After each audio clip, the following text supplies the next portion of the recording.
international relations at our last meeting. He's still the chief officer? Finance. Yes. The IR guy. Oh, he's an international relations guy. Yeah. So he should be bridging international relations between China and Kenya. Not the chief officer. Or the Britain chair. Well, those relations are international unless you want to read more than what is apparent.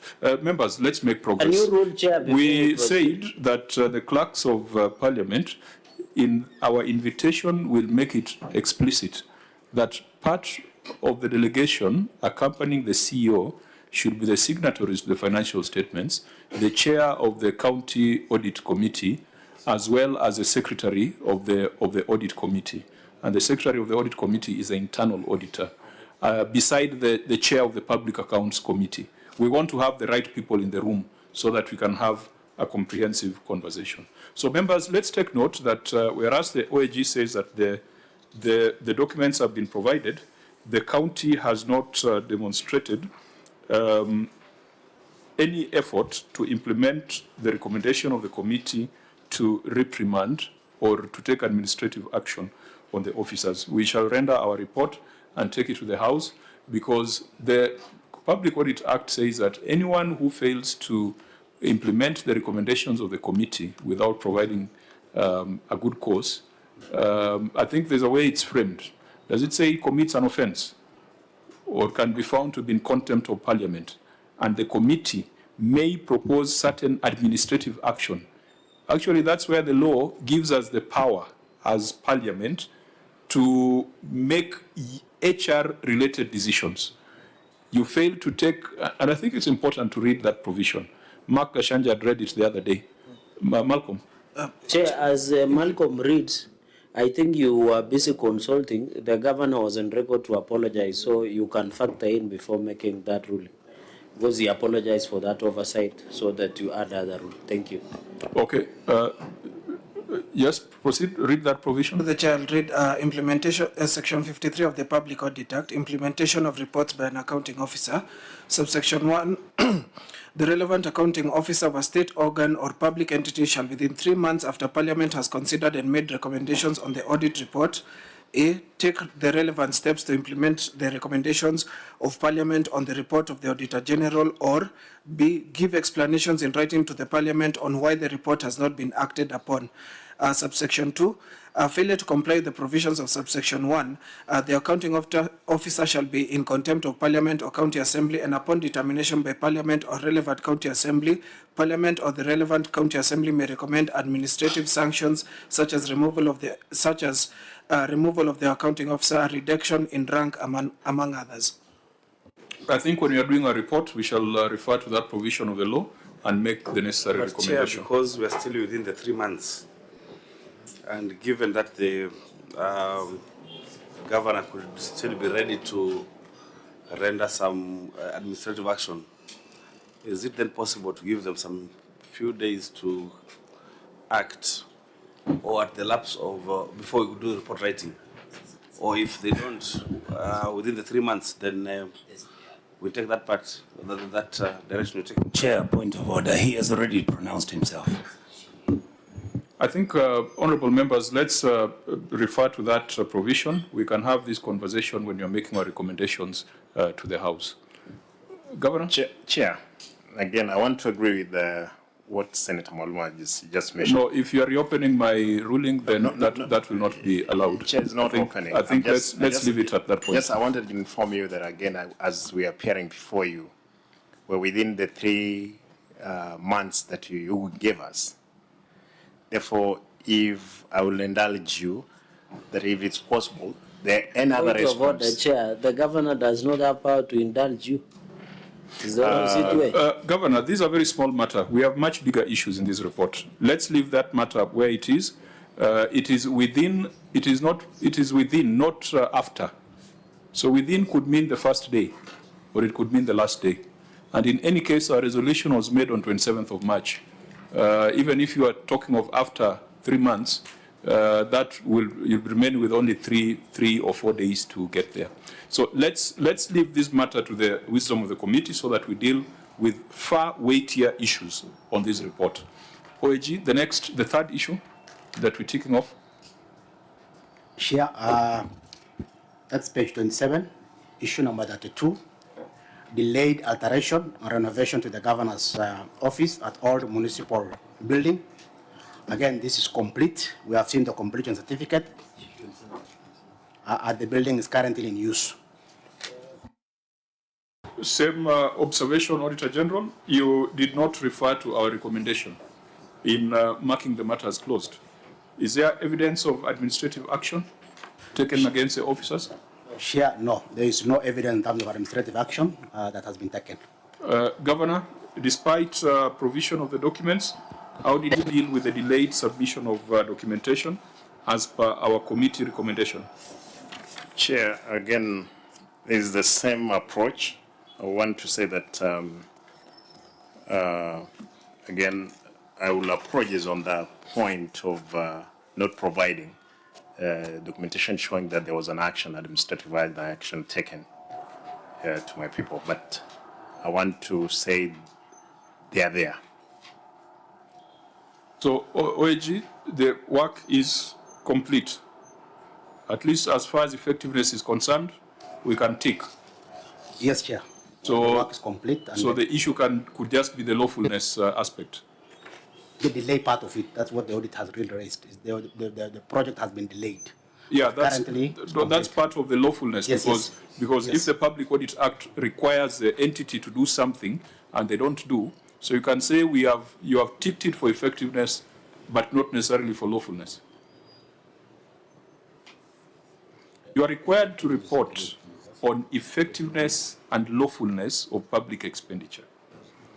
Delayed alteration and renovation could point to both.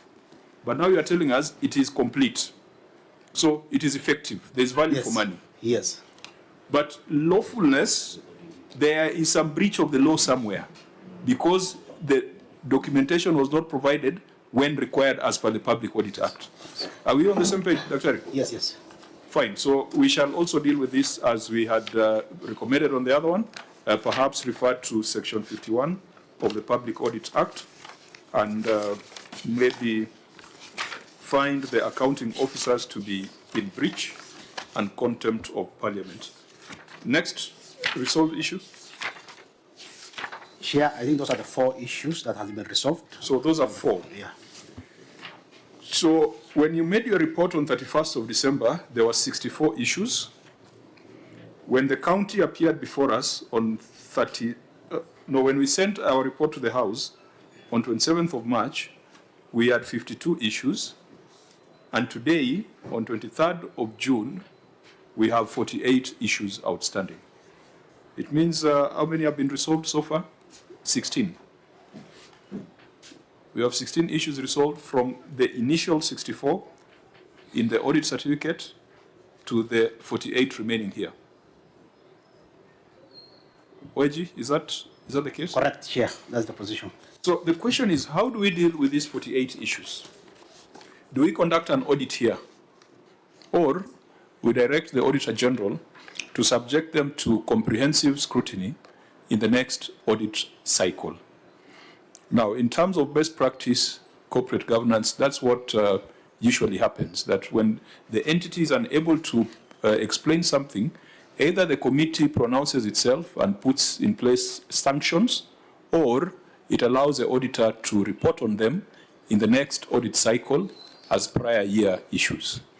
We have had a lengthy discussion as a committee, and we have generally resolved that most of these unresolved issues should form part of the next audit cycle.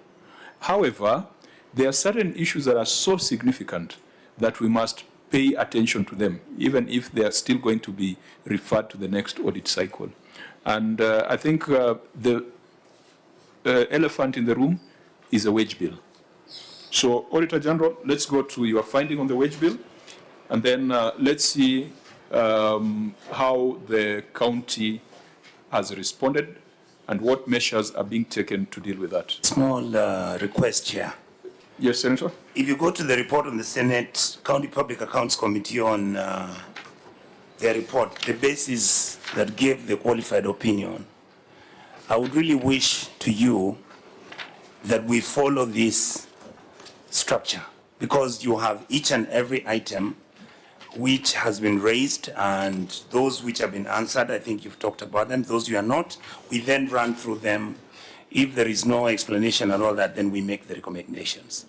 In other words, I feel like we are scattering too much all over the place, and yet we have a report here which has been given by the Auditor General on each and every item.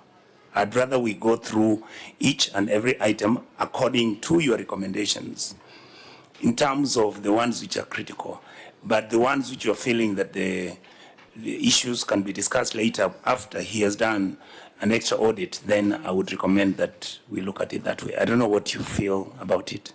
I understand where the senator is coming from, but this particular year we did things a bit differently, because traditionally what you have suggested is what we have always done, because it's the first time we are getting the responses of the county on the issues raised by the Auditor General. Now this year, and I'd explained it earlier, that whatever we did this year does not seem to deliver value. We must change the system in the next year. This year we allowed self-reporting by the entities. We allowed them to send written responses. Then we analyzed the written responses and made recommendations. And then the House agreed with our recommendations. Today, we want to find out whether our recommendations were implemented. Already, the Auditor General has done an assessment. So, for example, on unexplained voided transactions, the OAG has told us it has not been addressed. Chair, I'm with you. Now you are okay. Yes. Now I'm where you are. So in the past, we would go to the issue and open it up and go to the supporting schedules and perhaps do an audit.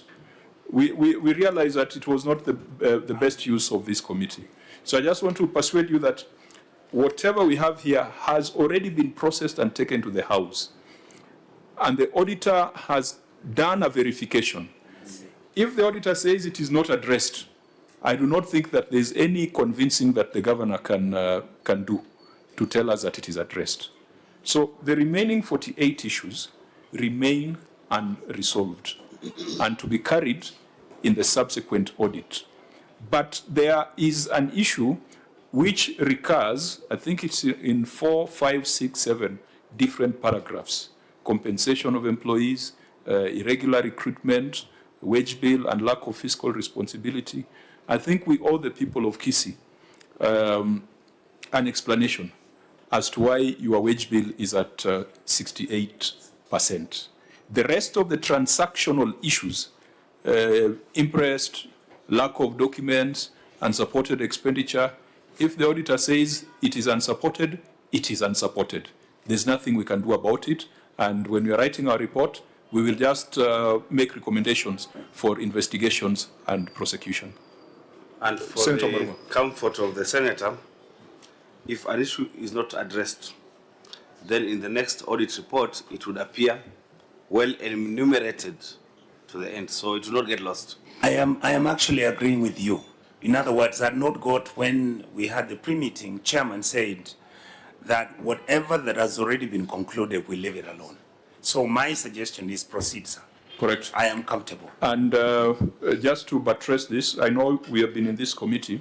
In the past, the auditor used to have just one paragraph saying prior year issues. We have agreed with the auditor that all these 48 must appear in the next audit report. In fact, we'll have a very long audit report because it will have prior year issues outstanding plus the issues that are recurring in the subsequent year. Members, are we on the same page? Governor, are we aligned, or you want us to go the route of counting cents and coins? I think we're in agreement, Chairman. Fine. So why don't we look at the issue of wage bill, that finding, because it's going to bring together a number of other related issues. Auditor General, what was your observation on wage bill? Yeah, thank you, Chair. This is paragraph 2 of non-compliance with the fiscal responsibility principles. 2.1 was development expenditure, but 2.2 is wage bill. The statement of the receipt and the payments reflect a compensation of the employees amounting to Kenya shilling 5,647,519,403, representing 68% of the county executive total revenue for the year of Kenya shilling 8,284,558,775. This was contrary to Regulation 25(1) and A of the Public Finance Management County Government Regulation 2015, which provide that the county government expenditures on the wage bill and the benefits shall not exceed 35% of the county government's total revenue. In the circumstances, the management was in breach of the law. Clerk of the Senate, what was our recommendation?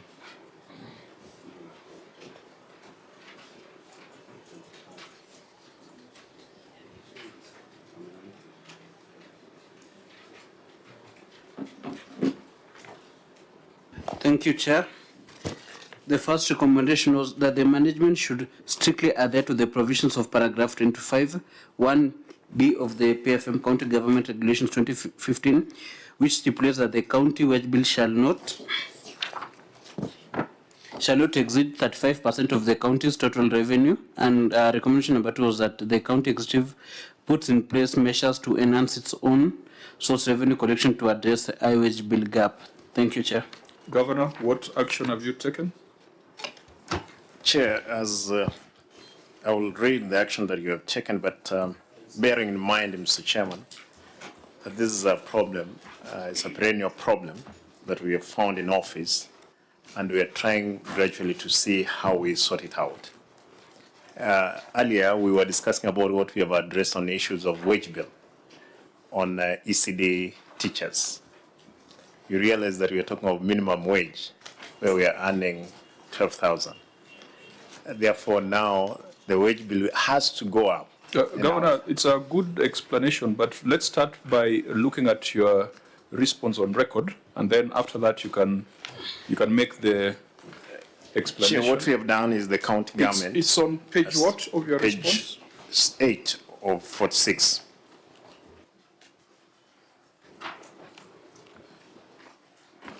Okay, members, I hope you are there. You may proceed. Chairman, the county government to put measures to curb the increase of wage bill. The county government aimed to increase its own source revenue and diversify revenue inflows, including funds from alcoholic fund, facility improvement fund in the forward budget. This was not there before. We were not declaring that money. But now, going forward, we have factored in the forward budget, Mr. Chairman. So, Governor, you have recited what we recommended. What we needed was your action, your demonstrable action. And this is not a matter that is new to us, because we have previously invited you to discuss the issue of employees. You are on public record. We take judicial notice that you made some very dramatic, you took some very dramatic action upon assumption of office on this matter. And I think many people thought that it was the right thing to do. Now the question is whether it is delivering the right results. So we would have expected that we'll get more of what have you done. You told us about a task force. You told us about frustrations with the Public Service Board. At our last meeting here, you didn't have a substantive chair and a secretary to the County Public Service Board. You know, specific, measurable, realistic and time-bound action. What you are put here, or what your officers are put here, is a political statement. Chair, it could not be a political, because we have already factored in, especially the FIF fund into forward budget, which was not the case, Mr. Chairman. We have brought in the level 5 hospital, which was not being, which was not there before. We have brought it into the forward budget again. Chair, the question of the chairman, the secretary of the board, we have them in place, actually they're in the office. But Mr. Chairman, out of the audits, yes, which we pronounce ourselves, I want to indicate clearly, a number of people were removed from the payroll. But that one doesn't mean that that figure was to come down, because again, what happened is that we enhanced improvement of the salaries of the ECD teachers, who are totalizing to 900 of them. There may be no much significant figures that you'll be able to see there, but we have been able to, because we have curbed issues of employment, as it were. But Mr. Chairman, I want to just to let you know that this percentage may go to 73 or 74. Now, you can't sit in the Senate and tell us that all the money we are fighting for, because you know the fight we are putting up, that when it lands in Kisii, the governor is promising that 73% of it is going to go to salaries. That we cannot take without challenge. Chair. Now, Governor, the problem you have is that you have very good oral explanations, but there is nothing on record. Later on, when you're writing our report, it is this brief statement that we'll be referring to. Why can't you put those measures in writing to guide the Senate? You have said the county government to put in measures to curb the increase of wage bill. What are the measures? Can they be listed? Can they be proven? When you explain, you tell them, but on paper, there is nothing. I hope you're understanding my frustration, that your explanation is different from what's on paper. Chair, I don't know how you get it, and this is important. Agree with you to some extent, but when we just indicated there that we have brought in the issues of the FIF account, which was not there before, we have increased our own source revenue. That part of the answers to Mr.